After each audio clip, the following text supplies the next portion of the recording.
चलिए, तो देश की सबसे बड़ी asset management company SBI mutual fund ने एक नया फंड लॉन्च कर दिया है। इस स्कीम का नाम है SBI Nifty 200 momentum 30 index fund. बिल्कुल, और इस एनएफओ के बारे में तमाम जानकारियां लेकर हमारे सहयोगी अभिषेक गुप्ता हमारे साथ आ गए हैं। अभिषेक, क्या नई जानकारियां हैं इस एनएफओ को लेकर? बिल्कुल हर्ष, थैंक यू, और दिव्या आपका भी थैंक यू। एसबीआई जो देश का सबसे बड़ा म्यूचुअल फंड हाउस है, एक तरह से नई स्कीम लेकर आया हुआ है, जैसे कि आप स्क्रीन पर देख सकते हो। जैसे दिव्या ने बताया इसके बारे में कि SBI Nifty 200 momentum 30 index fund, यानी कि निफ्टी 200 में शामिल लार्ज और मिड कैप की ऐसी कंपनी जिनमें 30 ऐसी कंपनियों को चुना जाएगा जो कि लगातार पिछले कुछ महीनों से अच्छा परफॉर्म कर रही हैं, ग्रो कर रही हैं, स्टॉक प्राइस उनका काफ़ी बेहतर रहा है और उनसे उम्मीद की जाती है कि वो आगे भी लगातार अच्छा परफॉर्म करेंगी। तो ऐसी 30 कंपनियों को छांटा जाएगा और उनको एक तरह से उसमें निवेश किया जाएगा। इसमें एक तरह से मोमेंटम स्कोर भी होगा, जिसका स्कोर सबसे बेहतर होगा उनको चुन के उसमें एक तरह से निवेश किया जाएगा। बेंचमार्क की अगर बात करें तो निफ्टी 200 मोमेंटम 30 TRI है, यानी कि ये इंडेक्स एक तरह से इस स्कीम के लिए पर्टिकुलरली फॉलो किया जाएगा। सब्सक्रिप्शन की अगर बात करें तो 23 जून से ये खुल गया है, 3 जुलाई तक लोग इसमें सब्सक्राइब कर सकते हैं। अलॉटमेंट की अगर बात करें तो 9 जून को इसका अलॉटमेंट जो होगा वो आपको मिल जाएगा। इसके बाद अगर मिनिमम निवेश की बात करें तो 5,000 रुपये का इसका मिनिमम निवेश रहेगा। 500 रुपये की जो होगी आप मिनिमम SIP भी इसमें कर सकते हैं। एग्जिट लोड 0.25% रहेगा। अगर 15 दिन से पहले इसको रिडीम या स्विच करने की कोशिश आप करते हैं तो फिर इसका एग्जिट लोड रहेगा। वहीं फंड मैनेजर जो इसके हैं वो हैं विराल छड़वा, जो कि काफ़ी एक्सपीरियंस है और ऑलरेडी SBI की कम से कम 5 से 6 स्कीम्स को वो मैनेज कर रहे हैं।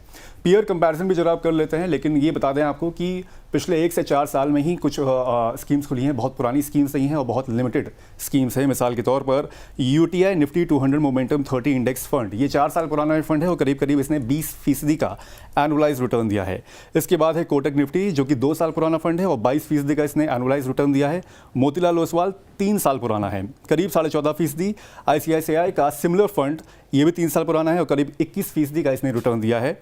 बंधन बैंक 2 साल 10 महीने पुराना है, पुरानी स्कीम है एक तरह से, और इसने भी करीब 19% का रिटर्न दिया है।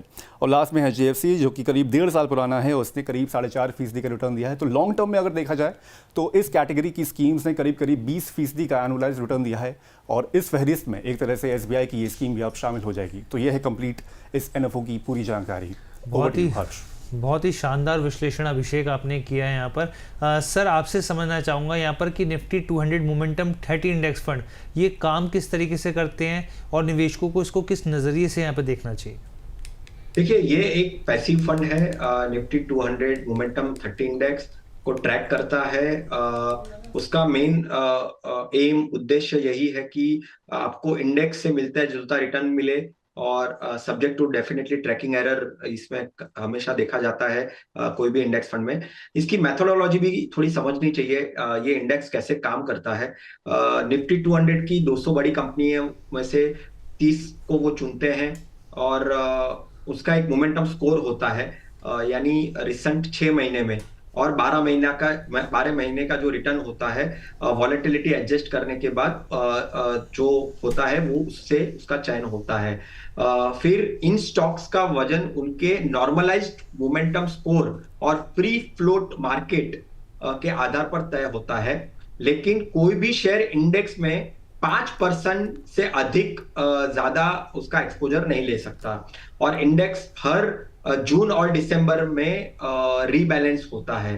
तो ये एक स्ट्रक्चर के साथ SBI का जो निफ्टी 230 इंडेक्स फंड है वो आया हुआ है। ठीक है सर, ये जो इस तरीके की स्कीम है ये किस टाइप के निवेशकों के लिए ठीक रहती है?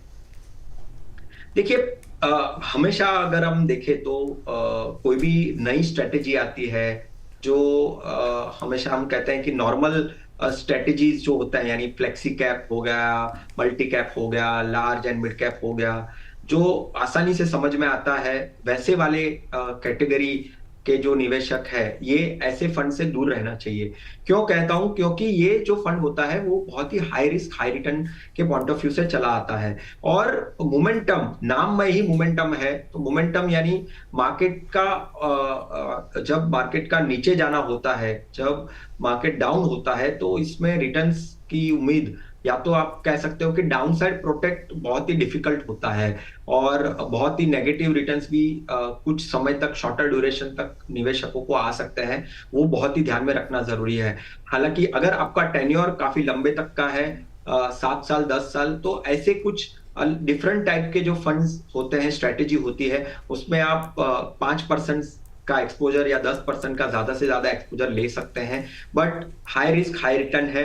आप SIP के पॉइंट ऑफ व्यू से अगर आप प्लानिंग करेंगे तो काफी अच्छा होगा, क्योंकि लमसम इन्वेस्टमेंट आप करने जाओगे और मार्केट का मूड अच्छा नहीं रहा, मार्केट अगर नीचे जाता होगा तो आपको काफी शॉर्टर ड्यूरेशन में काफी अच्छा लॉस हो सकता है। तो लॉन्गर टर्म ड्यूरेशन SIP के वे से करना, हाई रिस्क हाई रिटर्न की जो प्रोफाइलिंग है, रिस्क प्रोफाइलिंग, उसको समझना और फिर निवेश करना। ठीक है सर, एक सवाल सर यहाँ पर ये है कि SBI Nifty 200 momentum 30 index fund है, इसमें पैसा लगा सकते हैं या नहीं लगा सकते, और ये कितना सर वाजिब होता है? जैसे टाटा का नाम जुड़ जाए और यहाँ पे SBI का नाम जुड़ जाता है तो निवेशक खास तौर पे ज़्यादा फोकस करते हैं, तो सर इस पर कितना ध्यान देना चाहिए यहाँ पे निवेशकों को? देखिए, हम हमेशा वही कहते हैं कि इस तरह से सोचकर फोकस करना और निवेश करना वो बहुत ही गलत है।